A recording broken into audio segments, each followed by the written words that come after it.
Hey, good morning, good afternoon, good evening, wherever the heck you are, whatever you're doing. I am delighted that you chose to spend a little bit of your day with me. Hey, it's Phil Gerbishak. And have you ever had someone that the first time you met them, you just immediately connected, and then over time, they became like your big brother, your best friend, and someone that you love dearly? Well, today, I get to talk to one of those people. It's Jeff Percival. Jeff is the author of the new book, Creating Artful Sales, which is really interesting to me. Let me give you his background, and then I'm going to tell you a little bit about the book. Jeff has spent the last 33 years building, molding, and creating a business that is a living entity. He left teaching to start a training and development company called Percival and Associates. And after 7 years, he moved in the employee assessment field to provide his clients with additional tools for hiring right the first time. Throughout the years, Jeff realized that both he and his company had to grow and change in order to meet the needs of his clients. He's become an independent contractor with 10 vendors to seek out and provide the best assessment tools available. Knowing he can't be all things to all people, he developed the Percival Enterprises User Consultant Group with over 25 experts in their field from around the country. And it's a resource to his clients and his prospects. Now, here's the cool thing. Jeff's also an author. He's written 4 books. His Creating Artful Sales is fantastic. It's a super quick read. And when he's not doing all that, he's also a Percy the Potter. He does music. He's got whitewater rafting and all sorts of stuff. So when he's supporting that creative side, it's with his pottery and guitar, and to keep his hands busy, he juggles, which is a metaphor for how he handles life. And he is my dear friend, and I'm grateful to spend some time with him today. What's up, Jeff? Oh, Phil, it's my treat to be here. It's well, first off, it's so good to see you again. I know, right? It's so good. So just full disclosure, Jeff and I started out back in Milwaukee for a long time. And the first time we met, after chasing each other around the speaking circuit in Milwaukee, was actually thanks to our mutual friend, Joe Hewer. Joe Hewer. We went to Sherman Perk. Sherman Perk. Coffee. We're having a cup of coffee, and it's the first time we met in person. But we knew we were going to be destined to be friends for life. And then Jeff decides he's going to move to North Carolina, and I'm going to move to Tampa, and yet somehow we remain friends. I'm grateful for that, Jeff. So distance doesn't matter.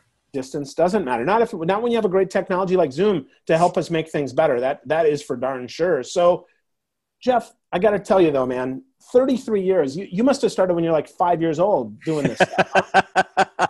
Oh, you schmoozer, you. Well, I was in my 40s. I'd been a teacher, and I decided there was more to life than just the classroom.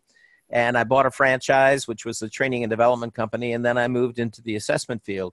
And I've been doing that for, ages now. 27 years in just the assessment field. Awesome. Yeah. So Jeff, why, first, I got to know, like, teaching. Why is teaching so important to you? Helping people move forward. That's all teaching is helping people to take the next step forward, to learn something new, to develop something within their life. And it's funny, people say, oh, I used to be a teacher. And people say, well, you're still a teacher, because I still do lots of speaking. I've been volunteering with job seekers for 30 plus years, and providing them workshops, but also going into companies and doing workshops on hiring and retention and employee development. And it's still education. That's what it's all about, taking the next step. How can I move forward in life? I once wrote a song when my first nephew was adopted, and it's called Welcome to the World. It was his baptism song. And one of my favorite lines is, live for today, grow for tomorrow. You are the gift that you give. And the only way to do it is to continue to grow, and that's education. Yeah. Awesome. I totally agree with that. I think that's really cool that you write songs too. So Jeff, tell us a little more about that background. Like, how did you move from, kind of the artist into the business side and back and forth? Because I would say out of all the people that I know, Jeff, you straddle both worlds incredibly well. Well, thank you. In some cases, people didn't think so, especially in the business world. But yeah, I've always had the artistic side to me. Music has been I started taking guitar when I was 11 years old, and moved into the art field when I was a teacher, because I needed something to distract my mind. Otherwise, I was thinking about my students all the time. And so that's when I started pottery. I think that was back in years. And, And then when I moved into the business world, that was a big transition, because here I was, the hippy dippy, 4 fingers and a tug beard, a ponytail, and I kept the ponytail. No, I didn't keep the ponytail initially. I trimmed the beard. I didn't shave. I trimmed the beard, and I trimmed the hair. But I always still had once I was introducing myself, and I said, I'm an ex-hippie who moved into the business world, and everybody in the room said, "Who are you kidding? You still are." Ah, that's funny. No, I think that's true, right? I think one of the things that is wonderful about now is we get to be more of who we are. And I call it finding what's your weird. That's the big thing for me. Is I think that's so important that we find and embrace what makes us different. And Jeff, one of the things that does make you different is, you have such a big heart. You're kind of, as you said, an old hippie, but I would really call you just someone that has just the biggest heart for helping and serving people. You give so much to everybody that you meet. So Jeff, giving, like, really, is that really a good way to do business, or shouldn't you just be trying to sell people on stuff? Well, that's interesting. I had I merged my company with an insurance company who wanted to sell assessments. And he kept telling me, I give away too much. I give away too much. It always comes back. You don't give away to get, but you give because you have it to give. And so many times in life, you're looking at, all right, how am I going to make a buck? How am I going to make a buck? The buck will always be there. The buck will come to you, if you believe it will. And that's an important piece, is that belief. So then when you believe it will, it's easy to give. Yeah. So how do you get that? How do you get that unshakable belief, though, Jeff? I mean, that's the thing. A lot of young entrepreneurs, a lot of young salespeople, they're like, okay, my boss is on me. I got to make this quarter's numbers. I got to make this month's numbers. I got to make my quota. How do you get that unshakable belief, Jeff, that it's going to come back to you? Well, quite honestly, I had some years like that when I left teaching and bought my first franchise. I struggled with that. I did not want to be a salesman, number one, which is how I ended up writing the current book, because I thought I had to go out and buy checkered pants and a yellow blazer because I was going to become a schmoozer and talk people into something they didn't want, instead of realizing what selling is all about, is helping this individual. And when I made that transition, sales improved. Oh, I have a funny story for you. I told you I'd cut my hair and trim my beard for the franchise, and I go to a meeting, and I had finally decided to let my hair go back. And I go to a quarterly meeting, and the VP of sales comes up and touches my hair, and he says, and I said, and sales are up. And he said, and he was shocked. He says, and what do you attribute that to? I said, I'm not trying to be somebody I'm not. You have to be congruent. You have to be who you are. And once I realized that and allowed myself to truly express myself as I am, life has been wonderful. Yeah, that's great, Jeff. I totally see that being true. I mean, the sooner we can embrace who we are, and the sooner we can be comfortable in our own skin and recognize that ultimately, I mean, really, we're all in sales. Yes. We're all salespeople. It doesn't matter your position. And for those of you who are listening to this and saying, Black, I don't want to hear that, replace the word sales with service and recognize really that's what we're here for. That's what selling is. Selling is providing a service to someone who needs it. It is not forcing some used car salesman crap at someone that doesn't need it, not even a little bit. Well, when I realized, and I went through that with my first franchise, when I realized that as a teacher, I was a salesperson. I was selling them that these ideas are going to help them in life. I just wasn't asking for the money, but selling them that this is going to be important to them, and that they actually would take the time to learn it and would use it in their life ahead. Yeah, absolutely. I think that's so key. And that's the beauty of teaching when you teach from a servant's heart, is that you recognize that opportunity is always there. It's always present to change someone's life. Often it starts, though, with the attitude, Jeff. And I love that in your book, Creating Artful Sales, that you talk about that first. So let's talk first about that attitude of sales. What is it, and how do we get moving in the right direction to cultivate that? Well, just to explain a little bit about in that book why I addressed it in the chapters, because when I moved from being a teacher where I thought I was just giving everything away to now having to ask for money. Think of all the artists that you've seen, just beautiful. I mean, they can make magnificent pieces of work, but unless it sells, they can't continue to do that. So I try to take them through the process of looking at, well, who do they know that's in sales that they like, or who do they buy from? Because everybody buys from somebody. Who do you buy from that you like, and why do you like them? And then begin looking at their own thought of selling. And that selling is, again, not talking somebody into something they don't want, but our job is to find out, can I be of service? And then how can I be of service? And that's all, that's what selling really is. And the artist's job at a fair, because this book focuses on selling at a fair, you've got people walking up to you, and you're not trying to, again, chase them away by talking to them. You want to be of service and say, all right, let's talk about colors. Let's talk about texture. Let's talk about this. So you're not talking about selling them anything. You want to find out, what do they like in the art field? I was, and this is years ago, and this is back in Milwaukee at the, not the Lakefront Festival of the Arts, but the Arts by the Arts Center. It was walking around. My wife and I go to every art fair we can. And I was at this ceramicist who had huge tiles up on the wall.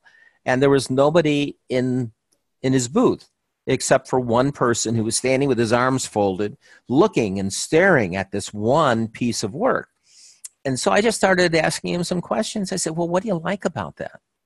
And which colors do you like? And then I said, well, what room do you see this in? And he kind of looked at me strangely. And I said, well, and then he said, I have a brand new house. Every wall is bare. He says, this could go in all kinds. And then all of a sudden the artist came in. He said, man, I don't know who this guy is. So is he bothering you? He said, no, he's just asking me questions. And the prospect walked away, and the artist didn't get his name, didn't get any contact information, and here he's telling me he's got a house that's empty walls. And here's some beautiful work that this guy is obviously enthralled with. And after he left, the artist turned to me and said, hey, say, do you have a book on how you do that? And that's what planted the seed years ago. And then seeing all the artists, doing this, of not being able to sell because, they have this attitude that selling is something bad. Yeah, selling is something necessary. It's so comical that artists think that selling is bad. And I've even heard from my friends who are musician artists that if they get too popular, they're a sellout. Well, don't you want to sell out? I want to be able to sell out so I can make new. I want to be able to sell thousands of copies so that I can make new. I mean, Metallica, for instance, they sold out with the Black Album and have never been more popular. Never been more popular. And yet that's such a bad thing. So Jeff, how do we, these artists that sometimes maybe feel that way, let's break that down just a little bit more in those questions that they need to ask, because you cover that in the book. And I think it's really instructive for folks. So take us through that piece of pottery, and maybe we can do a little role play here and do a little bit of interactive selling. Okay. Sounds good. Well, first off, that first business that I had, the first franchise business, it was wonderful because it taught me selling ain't telling, it's asking. Ah, there we go. Selling ain't telling, it's asking. Got it. Right. And, people always come up and they, say, can I help you in any way? Want to be of service. And, what's the typical response? Can I help you? Nope. I'm just looking. That's great, because my stuff is to be looked at. You want to see the beauty of these pieces of clay that I've created. So instead of being put off by that response, you can now begin to embrace it and say, all right, let's talk about clay. Do you know the difference between raku clay and high fired? A raku. No idea. What's the difference, Jeff?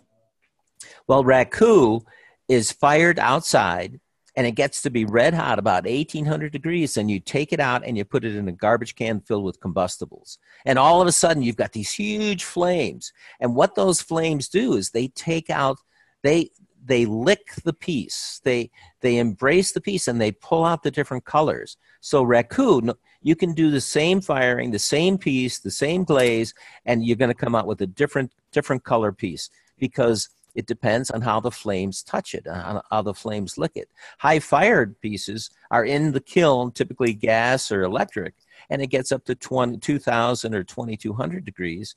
And so it's really consistent, even though you're going to get, I love opening a kiln. It's like Christmas time. You just never know what's going to happen inside.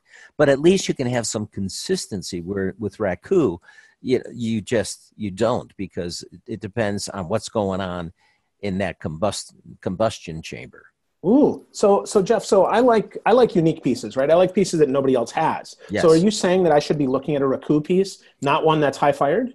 Absolutely. Absolutely. The only thing to realize is you can't use it with food. I mean, it's because of the fact it isn't, it's not dishwasher safe. It isn't food safe because of the high metal content in the glazes that creates all of those beautiful, metallic pieces. Since you brought up metallic, I thought I'd address it from that side. I've got one piece and I call them illuminaries, I put a candle in them and let the light just bounce off the inside of the piece. It's just so much fun. But you can't get that with the other type of firing. So, I mean, just talk, ask people, do you know anything about raku? That's what I do. I have one friend. He lives over about 20 to 30 miles from here. We've become friends. And he's always at art fairs, and he has a piece in his hands, and he hands it to a person. He said, well, what do you know about pottery? And most people I can't hold that. No, pottery is safe. Pottery isn't fragile. It's something to be held, and all of a sudden it's in their hands. And so then he starts talking about, what do you know about, pottery? That's awesome. So that's, there's so many different ways to engage people. And number one, to find out, what do they know about your art? Maybe nothing. We just went to an art fair that was talking about fabrics. And I know nothing about fabric art, but it was fun. And I learned so much, but I'm willing to ask the questions. And unfortunately, not all the artists were asking questions. So that's so interesting you say that. That first you said something early that I want to just reiterate. Selling ain't telling, it's asking. So we have to ask more questions, but I find that's fascinating that as the artist, we need to ask the questions of our buyers as someone who's doing this, because hopefully in the case of art, it's more pleasure-based than it is pain-based, but you could also find out, for instance, I'm moving to the beach at some time soon, so I might not have any art to put up on my walls. I might not have any art to put in my home. So now the pain is maybe, I entertain at home, so I need something that's going to be more illustrative of, my personality. Of your personality, exactly. Right? So I think that's really interesting. And to that point, like if it was today, you might say, well, Phil's not really that crazy, but that's because I have boring glasses on. But usually, right? I can tell them stories. Yeah. Oh, yeah, for sure. Yeah, that's the time for another show, Jeff. That's right. Right. But if we ask the question and then, perhaps we exchange information, and you notice, for instance, that I've got a brightly colored phone case and I've got an orange wristwatch on. Oh, cool. Things like that. Now we can actually start helping that need, right? So if we ask questions about each of those, not to interrogate, but to hopefully inform and to help, now we can sell it. Is that what you're talking about here, Jeff? Oh, absolutely. And I ask people, well, are you when they tell you, I'm just looking, I said, great. Are you looking for yourself, or you're looking for somebody else as a gift? So that starts it. And because that you're gathering information. Can I be of service? How can I be of service? And that's what you want to gear those questions towards. Awesome. I love that, Jeff. That's so good. So you mentioned kind of why you wrote this book for your artist friends and for those that are more crafty, but do you think, Jeff, that as, maybe as someone who's new in business, maybe they could create more artful sales, whatever they're selling, maybe through the services that they have? Oh, absolutely. In the book, we were talking about, well, start making a list of the questions you want to ask. And, the list gives, some direction in doing that. So yes, someone who's just starting out just starting out in their business can get some ideas. And, you have to tweak it from where you're thinking. What do I need to, what do I need to do? When I first started selling, I wish I had a list of all the ways that my product could help someone. It wasn't until I was like in my 5th year that all of a sudden that started clicking. It would have been better to have those in my first year. Sales would have, been higher. So just take a look at your company, look at your products, look at your services, and then start developing questions that will help you to see, can I be of service? How can I be of service? I love that. I love that. Developing those questions, can I be of service? How can I be of service? And then I would also add, we need to add, who can I be of service to? Because we're not for everybody. I mean, Jeff, not a lot, I know that I'm not everybody's cup of tea, but for people that want some spiked lemonade, I'm your guy. Absolutely. Right? And so that's really important. So how do we do that, Jeff, when we're worried, oh boy, I've got to sell some of this because I got to make the next paycheck? Well, first off, you start with, all right, I write goals every month. Yesterday, I wrote down, how many sales I'm going to have and how much money's coming in. And because I learned that in my first business as well.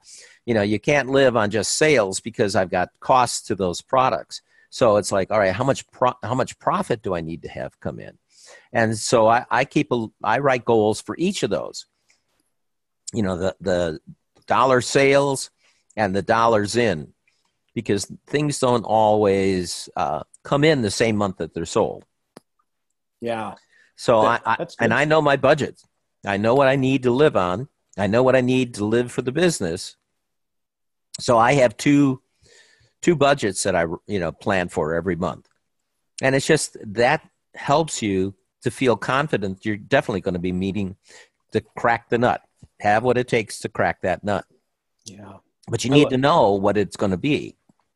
Yep. Yeah. Well, knowledge is power, right? I mean, in our business, it's a lot easier to do that. I'd also say your point about that the dollars in don't always come when the sales are made, I think is super important and super instructive, because never count on your budget until the money's paid.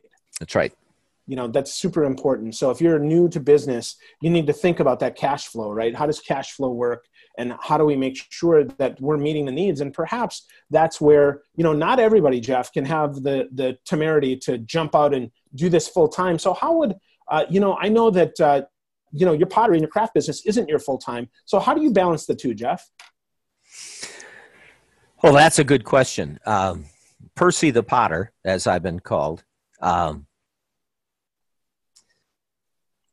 consider that my therapy, but I love selling my pieces. I love doing the work, and it helps me to, as I said earlier, I got into it to help me to focus on something different, to clear the mind. Meditation is so important. On Facebook, I put out a question one time. Well, how do you meditate? And for me, one of the ways is pottery. I was back in Milwaukee at the craft center, and I had an intern who was going to drop something off to me, and I told him I'd be at the craft center doing my pottery. Well, I look up from the wheel, and here's this person standing there. He said, "Oh, you made it." She said, "Yeah, I've been here for 10 minutes already." So I didn't even realize it. So that's what art has helped me to do. Now, I basically, in my business, I work 3 days a week, Tuesday, Wednesday, Thursday. And I've gotten to that stage in life where I can do that. But I never miss pottery class, because as busy as I am, and even though I'm taking more time for myself and my family, I still need that time for me, and that's what pottery does. So again, it's that balance. It's the balance scale. I talk about that in finding the balance, the benefits versus the cost. Excellent. Excellent. That's so important, right? The benefits versus the cost there, that we have a balance of that. And it's also important in our business. It's the cost versus the profit. So we need to balance those things. So Jeff, you've written a couple of books though, not just this first one. Talk us through a little bit about why you'd write a book, or why maybe you wouldn't write a book. Cause I know, Jeff, you could probably write 50 books. So what are some of the books, maybe why haven't you written a book? Well, on the subjects I haven't, because I think there are a number of people out there. Uh, I have a list of 10 topics that I'm going to have ebooks out, and most of them are ebooks in relationship to personal development and professional development, but in areas that I don't see people writing a lot. One of the books I wrote, my first franchise was all on goal setting and time management.